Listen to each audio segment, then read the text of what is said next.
حضرت خالد بن ولید کی پیدائش 592 عیسوی کو مکہ میں ہوئی۔ ان کا تعلق قریش مکہ کے بنو مخزوم قبیلے سے تھا اور وفات 642 عیسوی کو عمر فاروق رضی اللہ تعالیٰ عنہم کے دور خلافت میں مدینہ یا پھر ملک شام میں ہوئی۔ حضرت خالد بن ولید نے اپنی تلوار سے ایسا کوہرام مچایا ہے کہ ان کی سپہ سالاری میں فتح کیے گئے علاقے آج بھی اسلامی حکومت کے نام سے جانے جاتے ہیں۔ خود فرماتے ہیں کہ جنگ مطاع میں صبح سے شام تک لڑتے ہوئے ان کے ہاتھ میں 9 تلواریں ٹوٹی ہیں۔ یہ جنگ رومیوں کے خلاف 629 عیسوی میں ہوئی تھی۔ شروعاتی دور میں انہوں نے مسلمانوں کے خلاف جنگ لڑی، جس میں 625 عیسوی میں جنگ احد اور 627 عیسوی میں جنگ خندق، 628 عیسوی میں صلح حدیبیہ میں بھی حضرت خالد قریش مکہ کی طرف سے آئے تھے، لیکن صلح ہو جانے کی وجہ سے وہ واپس چلے گئے۔ جنگ احد میں مسلمانوں کی فتح پر پانی پھیرنے والے کا نام خالد بن ولید ہے۔ نبی کریم صلی اللہ علیہ وسلم نے احد کی جنگ میں صحابہ کی ایک جماعت کو پہاڑ پر کھڑا کیا اور کہا کہ جب تک میں نہ کہوں ہٹنا مت، لیکن جب جنگ فتح کے حالات ہوئے تو انہیں یہ خیال ہوا کہ اب تو ہم جنگ جیت ہی گئے، تو مال غنیمت حاصل کیا جائے، اور وہاں سے وہ ہٹ گئے۔ بس یہیں سے حضرت خالد نے پہاڑ کی دوسری جانب سے حملہ کر دیا۔ 70 صحابہ جنگ احد میں شہید ہو گئے۔ یہ ضرب مسلمانوں کو لگی ہی تھی کہ پھر جنگ خندق میں ابو سفیان، جو کہ اس وقت مسلمان نہیں ہوئے تھے، اور حضرت خالد مسلمانوں کے خلاف قریش مکہ کی طرف سے جنگ کے لیے آئے تھے۔ جنگ خندق میں صرف 3000 صحابہ اور 10,000 کفار مکہ کا لشکر تھا۔ جنگی حکمت عملی اپنانے کے لیے مشورہ ہوا۔ مدینہ منورہ 3 طرف سے پہاڑ سے گھرا ہوا تھا۔ حضرت سلمان فارسی نے مشورہ دیا کہ ہمیں صرف ایک سائڈ کور کرنا ہے، خندق کھود لی جائے جس سے کفار اندر داخل نہیں ہو سکیں گے، کیونکہ وہ فارس سے تھے اور وہاں جنگوں میں ایسا کیا جاتا تھا۔ حضور نے یہ رائے مان لی اور صحابہ کو خندق کھودنے کا حکم دے دیا۔ 6 کلومیٹر کی یہ خندق کھودنا کوئی معمولی بات نہیں تھی، اور جب پیٹ پر پتھر بندھے ہوں۔ خندق کھودتے وقت جب ایک پتھر نہیں ٹوٹ رہا تھا تو صحابہ نے یہ ماجرا حضور کو بتایا۔ پھر حضور علیہ السلام نے کلہاڑی لے کر پتھر کو 3 بار مارا اور پھر کہا کہ شام، جو کہ اس وقت سیریا ہے، ایران اور یمن کی فتوحات دیکھ رہا ہوں۔ کچھ منافقین کو یہ بات ہضم نہیں ہوئی۔ وہ کہنے لگے ابھی تو مدینہ کنٹرول میں نہیں ہے اور یہ ان سپر پاورز کی بات کرتے ہیں۔ اس دور میں ایران میں پرشین امپائر تھی اور ایسی ہی سپر پاور تھی جیسے آج رشیا اور امریکہ ہیں۔ جب خندق کھود لی گئی تو کفار مکہ خندق دیکھ کر حیران ہو گئے۔ ابو سفیان کہنے لگے کہ دیکھو یہ مسلمان کتنے بزدل ہیں، انہوں نے دفاع میں خندق کھود لی ہے۔ حضرت خالد جانتے تھے کہ یہ بزدلی کی نہیں بلکہ عقل مندی کی علامت ہے۔ انہوں نے خندق کھود کر ہمیں بے بس کر دیا ہے۔ وہ یہی سوچتے کہ یہ مسلمان اپنی طاقت سے ہی نہیں بلکہ عقل کا بھی خوب استعمال کرتے ہیں۔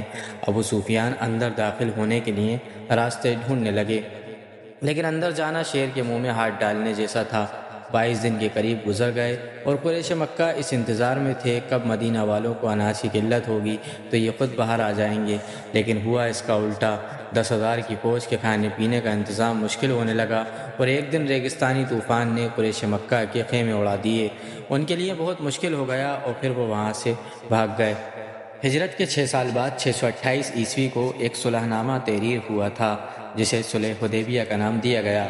مسلمانوں کی طرف سے اس پر رسول کریم صلی اللہ علیہ وسلم نے اور قریش کی طرف سے سہیل بن عمرو رضی اللہ تعالی عنہم نے دستخط کیے تھے، جو کہ اس وقت تک مسلمان نہیں ہوئے تھے۔ اس صلح نامے میں طے ہوا تھا کہ مسلمان اور قریش 10 سال تک نہیں لڑیں گے اور مسلمان آئندہ سال عمرہ کرنے آئیں گے اور مکہ میں 3 دن ٹھہر سکیں گے۔ رسول کریم صلی اللہ علیہ وسلم قریش میں سے تھے۔ حضرت خالد آپ صلی اللہ علیہ وسلم کو بہت اچھی طرح سے جانتے تھے، لیکن اب انہوں نے آپ صلی اللہ علیہ وسلم کو دیکھا تو انہوں نے محسوس کیا کہ یہ کوئی اور محمد ہیں۔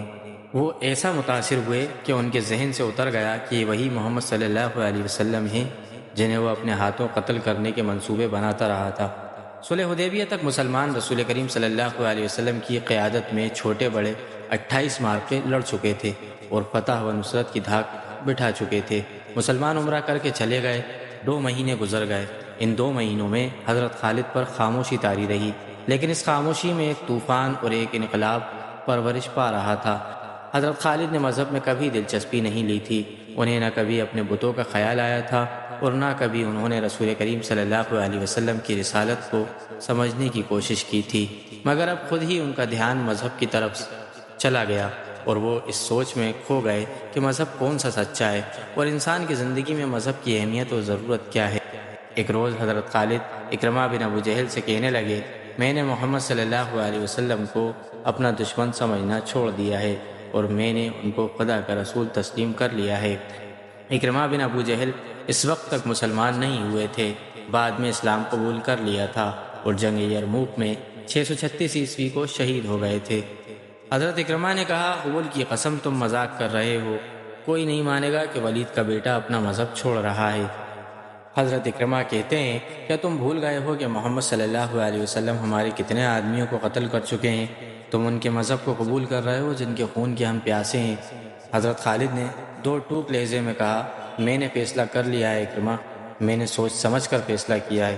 اسی شام حضرت ابو سفیان نے حضرت خالد کو اپنے ہاں بلایا۔ حضرت اکرمہ بھی وہاں موجود تھے۔ ابو سفیان بھی بعد میں مسلمان ہو گئے تھے، پہلے یہ بھی بہت بڑے اسلام دشمن تھے۔ حضرت ابو سفیان نے ان سے پوچھا، کیا تم بھی محمد صلی اللہ علیہ وسلم کی باتوں میں آ گئے ہو؟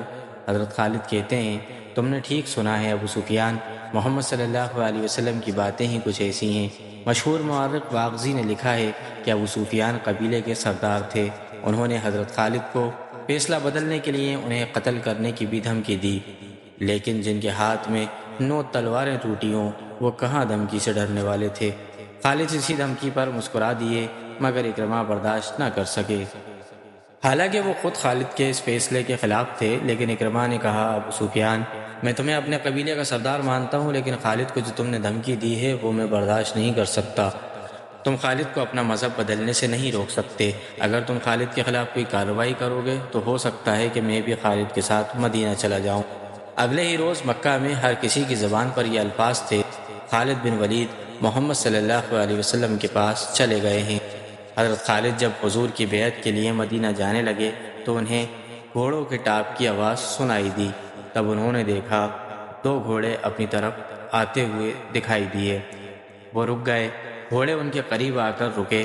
ایک سوار ان کے قبیلے کے مشہور جنگجو عمرو بن عاص رضی اللہ عنہ تھے اور دوسرے عثمان بن طلحہ، دونوں نے ابھی اسلام قبول نہیں کیا تھا۔ حضرت خالد نے ان سے پوچھا، کیا تم دونوں مجھے واپس مکہ لے جانے کے لیے آئے ہو؟ حضرت عمرو بن عاص نے پوچھا، تم کہاں جا رہے ہو؟ حضرت خالد نے پوچھا، اور تم دونوں کہاں جا رہے ہو؟ حضرت عثمان بن طلحہ نے کہا، خدا کی قسم ہم تمہیں بتائیں گے تو تم خوش نہیں ہوگے۔ حضرت عمرو بن عاص نے کہا، خالد، ہم محمد صلی اللہ علیہ وسلم کا مذہب قبول کرنے جا رہے ہیں، ہم نے محمد صلی اللہ علیہ وسلم کو خدا کا سچا نبی مان لیا ہے۔ حضرت خالد کہتے ہیں، پھر ہم ایک ہی منزل کے مسافر ہیں، اور اکٹھے چلیں۔ وہ 31 مئی 628 عیسوی کا دن تھا جب تاریخ اسلام کے 2 عظیم جرنیل خالد رضی اللہ عنہ بن ولید اور عمرو بن عاص رضی اللہ عنہ مدینہ میں داخل ہوئے۔ ان کے ساتھ عثمان بن طلحہ رضی اللہ عنہ بھی تھے۔ تینوں رسول کریم صلی اللہ علیہ وسلم کے حضور پہنچے۔ سب سے پہلے خالد بن ولید رضی اللہ عنہ اندر گئے، ان کے پیچھے عمرو بن عاص اور عثمان بن طلحہ رضی اللہ عنہ گئے۔ تینوں نے قبول اسلام کی خواہش ظاہر کی۔ رسول اللہ صلی اللہ علیہ وسلم اٹھ کر کھڑے ہوئے اور تینوں کو باری باری گلے لگایا۔ یہیں سے شروعات ہوئی اسلامی تاریخ کے 2 عظیم جرنیل عمرو بن عاص اور خالد بن ولید رضی اللہ تعالی عنہما۔ پھر مکہ بھی فتح ہوا، اور کیا شام اور یمن، کیا پرشین اور رومن امپائرز، بس جہاں نظر اٹھائی ہے وہ ملک فتح کیا ہے۔ کسی اور ویڈیو میں ان کے قبول اسلام کے بعد کے حالات ذکر کریں گے۔